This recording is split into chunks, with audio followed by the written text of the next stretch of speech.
Good morning. I'm glad you're all here today. I am shifting my schedule around for those of you who are used to seeing me on every morning at 8:30. I'm running some classes now to help some people with their sales skills. And so I'm reorganizing my time and my schedule. And I promise you, I will have a more definite schedule, but I know I can always make Wednesday mornings. So I am making Wednesday morning a definite one live a week, and then we'll see if I do more. But I'm having an exciting time with people who finally just got it that sharing is not enough to make a sale. And the other thing is, they're discovering that their biases from their own personal past buying experiences interfere in their ability to speak with others and to make the sales they want to make. So I'm working with a lot of people right now in a 21-day mastermind on getting their sales skills mastered. So I want to talk to you today about the biases that are in your head. Biases mean influences, things you think about. It's that mind chatter you got going on back there when you're trying to relate to someone. And that mind chatter kills more of your sales opportunities than anything. So first of all, I will just say this flat out: scripts will kill a sales opportunity. But let's say you're trying to move beyond that. I'm always about what can you do beyond what you're already doing, because wow, that's the new territory to explore. So if you're ready to go beyond a script, here's some next things for you to start thinking about. You have conversations in your head that said, don't be like that jerk. Don't say it this way, because that really blew up in so-and-so's face. So I don't want to do that. If you're sitting there in a sales conversation with someone and you I don't want to do that, I don't want to be that stuff going on back here. Well, guess what? You have no way to put these two things to use and to hear what your client is saying, because you're so involved in beating yourself up and then wanting to get it right. That's another bias. You want to get it right, that you totally just forget the whole goal.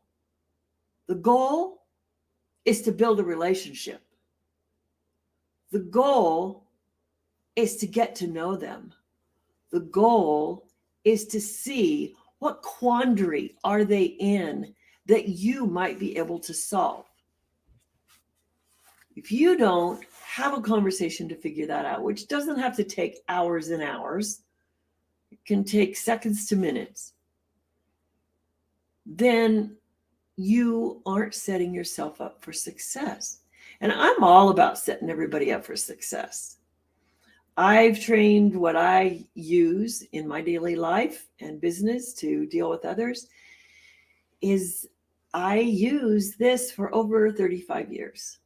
And I share it with others, but they have to be willing to give up old habits.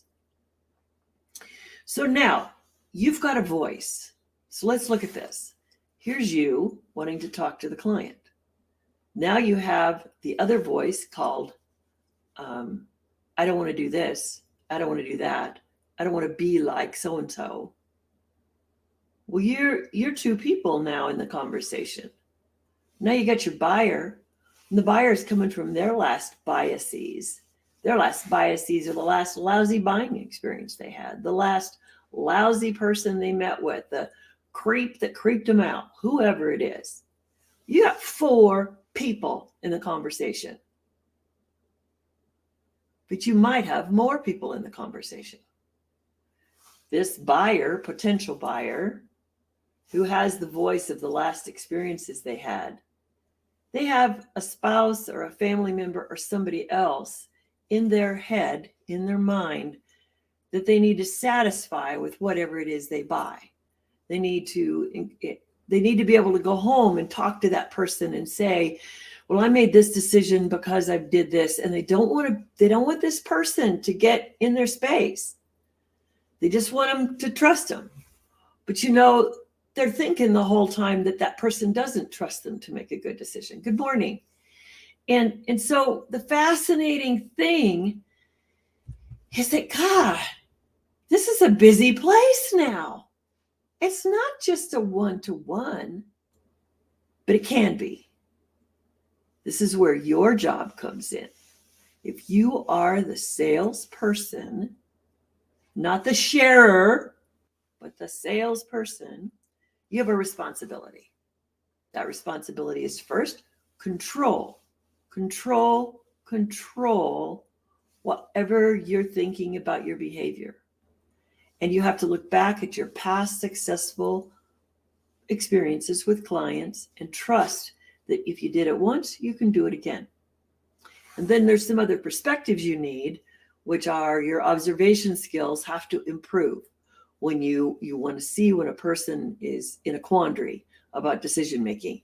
You don't always know what's going on in their head, and you got to have some safe questions to ask so that you can open up just enough to build know, like, and trust. It's an acquired skill. I promise you. It's not something you were born with. Nobody was born to do this.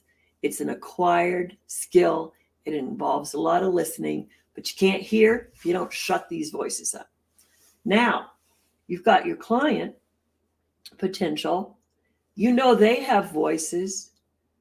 So you can't use a script with this person because the script is going to take them back to their memories.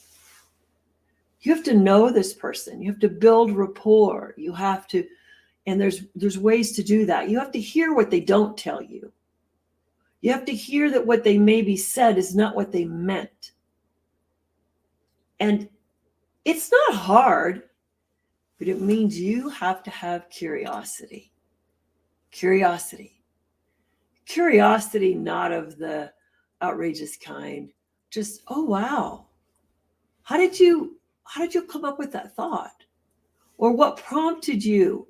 Just simple little openings to get them to reveal more so that you can have a conversation.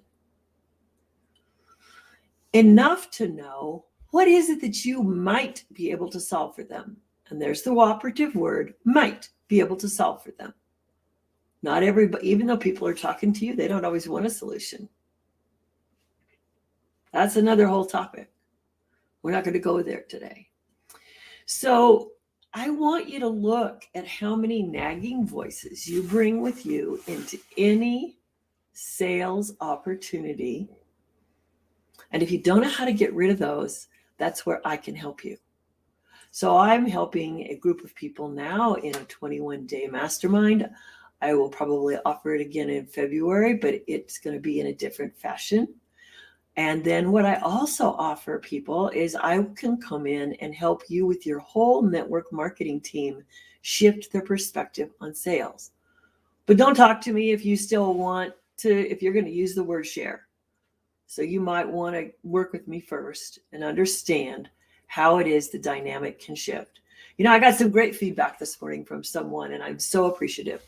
We were talking last night in our mastermind about conversations and how they work, and we were parsing out all the pieces and the steps, and I'm not even going to try to do that here.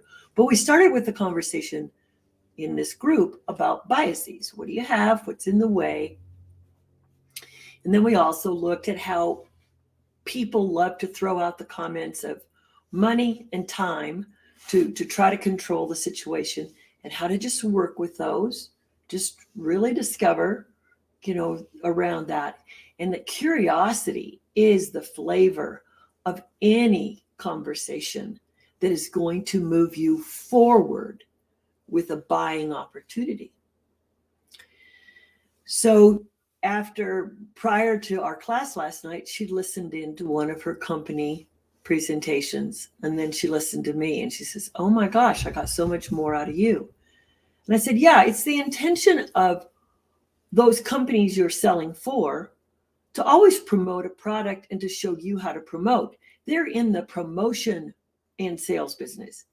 But the selling skill that you need will not be acquired from a network marketing company. It will not be acquired using a script, and it will not be acquired from your upline unless they have the same seasoning I have.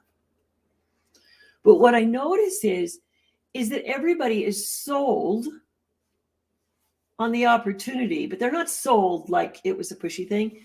You somehow, you the buyer of the network marketing opportunity, so now you're in it, okay? So I'm talking about you, the same person, but here you are, you're hearing the upline, and they're telling you you only have to share. And so you come in and you buy your own network marketing business and you tell everybody all they have to share, but something isn't going somewhere. So one of you in this line, in the network, one of you needs to say, I'm going to learn sales skills. I'm going to get sales skills. Now, when I bring a team in, I have a way to show them how to sell, not just promote a product and not just share.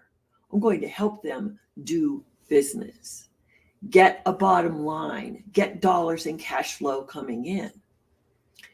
So just to summarize for today, no script has ever been designed to handle all those voices that are going on in your head and their head. Because you've got at least two, they have at least three. They have themselves in the present, they have the past experiences, and then they have the other person they're trying to please that's in the family. And you, as the salesperson, you have yourself and you have your past experiences. So we got to quiet two of those voices. The two voices, which is the stuff from the past, the crap that you bring with you into the experience, that is what I show you how to manage. It's very easy to manage the voice of the other party that they're bringing along with them that's invisible. That's simple once you learn how to manage the crap. So if you have biases, which I like to call crap, because it's crappy thinking, it's stinking thinking, then that's where I want to take you into the new next successful sales step. And you get a hold of me always at successwithmarla.com. And there's a way to set a complimentary conversation with me around your sales skills, where you are, what you want to achieve, and to see, is it time for us to partner? Is it time for me to help you bring your team up to speed? I've got all of those offerings. So let's talk soon. Bye-bye.